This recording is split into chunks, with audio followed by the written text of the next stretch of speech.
Olá, queridos companheiros de jornada, amados irmãos. Aqui estamos para mais um vídeo. Nós vamos falar hoje sobre julgamentos.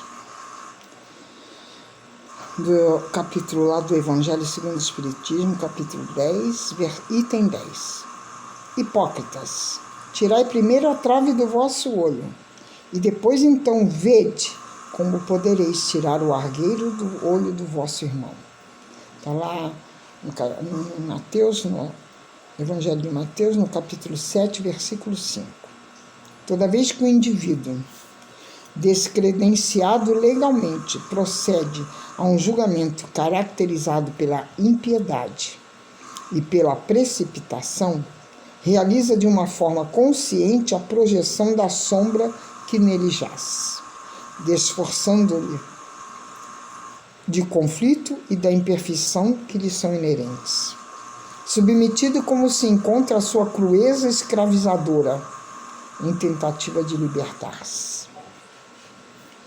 A delicada questão do julgamento é um dos mais complexos desafios que enfrenta a psicologia profunda em razão dos inúmeros fatos que se encontram subjacentes no alto, quase sempre perverso, de medir a conduta de outrem com recursos nem sempre próprios de ética, justiça e dignidade.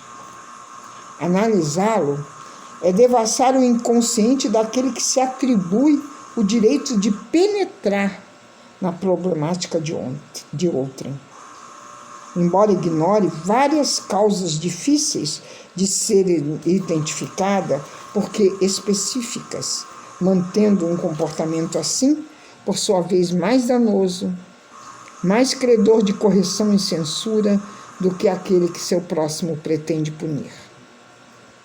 Mediante mecanismo automático de liberação das cargas de culpa e medo retidas no inconsciente, o julgador escusa-se desvelar as imperfeições morais que possui, facilmente identificando o mínimo reprovável noutrem, por encontrar-se atribulado por gravantes iguais uns e outros muito mais perturbadores.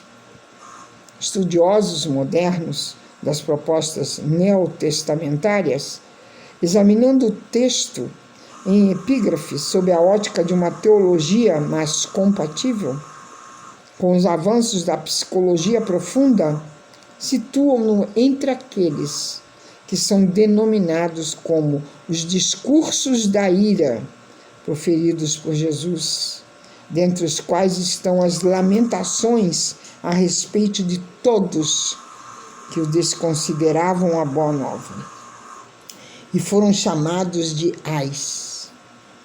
Ai de vós, escribas e fariseus, e etc. Esses severos alertas traduzem as reações do homem Jesus, tomado pela ira santa, aquela que reflete a sua natureza humana, sem qualquer laivo, no entanto, de ressentimento ou ódio, de menosprezo ou desconsideração pelos indivíduos incursos nas suas austeras palavras. Ressaltam isto sim, a grandeza da sua masculinidade energética, que não se detinha diante dos comprometimentos pusilânimes e sofistas, irônicos e perversos, a fim de despertar-lhes as consciências adormecidas, cindindo a sombra neles, predominante por intermédio da austeridade e do chamamento ao dever, ao conhecimento de si mesmos e a reflexões em torno de seus limites, de forma que se transformassem em terapia saudável, auxiliando-os em futuros comportamentos. Era também a maneira mais vigorosa para dissipar a sombra coletiva que pairava sobre todo o povo vitimado pela predominância do desconhecimento da sua realidade essencial.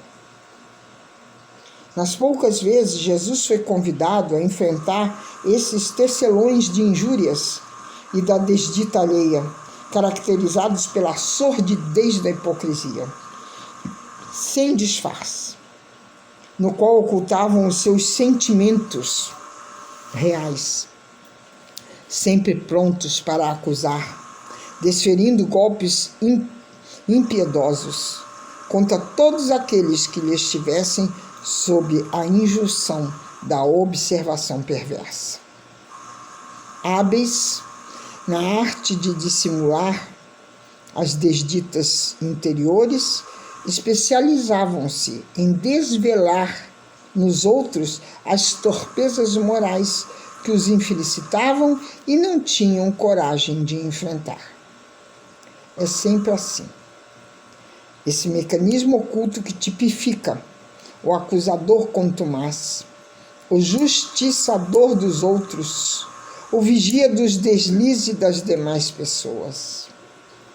Sentindo-se falidos interiormente por não poderem superar as atrações morbosas da personalidade enferma, revestem-se de puritanismo e de falsa sabedoria, facultando-se direitos que se atribuem e tornando-se impiedosos perseguidores das criaturas sobre as quais projeta aquilo que detestam em si próprios. Os fariseus celebraram-se por essa capacidade sórdida, buscando equipar-se de conhecimentos na Torá e nos demais livros sagrados, como se todas as obras de libertação humana igualmente não merecessem o direito de ser também sagradas, para melhor se imiscuírem na observação dos atos que diziam respeito ao próximo. Formalistas e ríspidos, não obstante, interiormente como um sepulcro, todo podridão, conforme acentuou Jesus em ocasião própria. Ainda permanece essa conduta soez em todos os segmentos da sociedade, particularmente nos grupamentos religiosos, nos quais aqueles se sentem incapazes de crescer por acomodação mental ou incapacidade moral, e tornam-se agudos vigias dos irmãos que os ultrapassam e não merecem perdão por estarem libertando-se da sombra que eles ainda sequer identificaram. Detalhistas e hábeis na faculdade de confundir, esmeram-se na apresentação externa a que dão excessivo valor, porque se sentem inferiores e pecaminosos, julgando com aspereza e rancor todos quantos os superam em quaisquer valores éticos, morais, espirituais, culturais, de abnegação e de beleza. Jesus jamais os temeu por conhecer-lhes os abismos interiores, a insânia, a jactância. Justa, portanto, a sua ira, que se apresentava com um caráter de corajosa decisão para não permitir a ingerência de tão perniciosos fiscais que se atribuíam o direito e o dever de perturbar-lhe o ministério que inauguraram. Essa coragem, que não silenciava em nome da falsa humildade, a qual esconde covardia ou omissão, provocava-lhes, como ainda hoje ocorre, mais acendrado ódio, levando-os a acionarem armadilhas cada vez mais sutis ou afrontosas, concomitantemente arrebanhando os sequazes que permaneciam a soldo da sua infâmia. Não se repetem ainda hoje as mesmas condutas ardilosas e infamantes?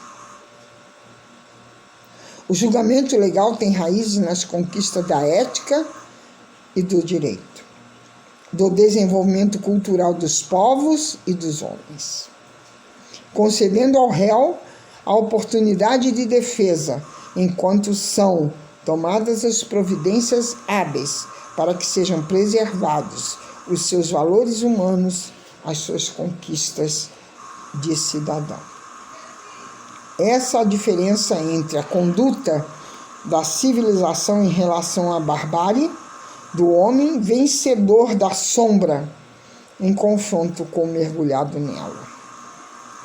Examina-se a conduta infeliz de alguém que cometeu um delito, sem dúvida, mas não perdeu a qualidade de ser humano, requerendo dignidade e misericórdia, por mais hediondo haja sido seu crime, a fim de não se lhe equipararem em rudeza e primitivismo aos seus julgadores. O julgamento, porém, que insensato, arbitrário e contumaz decorre da inferioridade do opositor, que apenas vê a própria imagem projetada e odeia, sedento de destruição, para libertar-se do pesado fardo, ferindo a outrem, é covarde e cruel. A análise do erro é sempre uma necessidade impostergável, quando não se faz realizada, com perversas intenções de dominação do ego, totalmente divorciada da lei do amor e da caridade.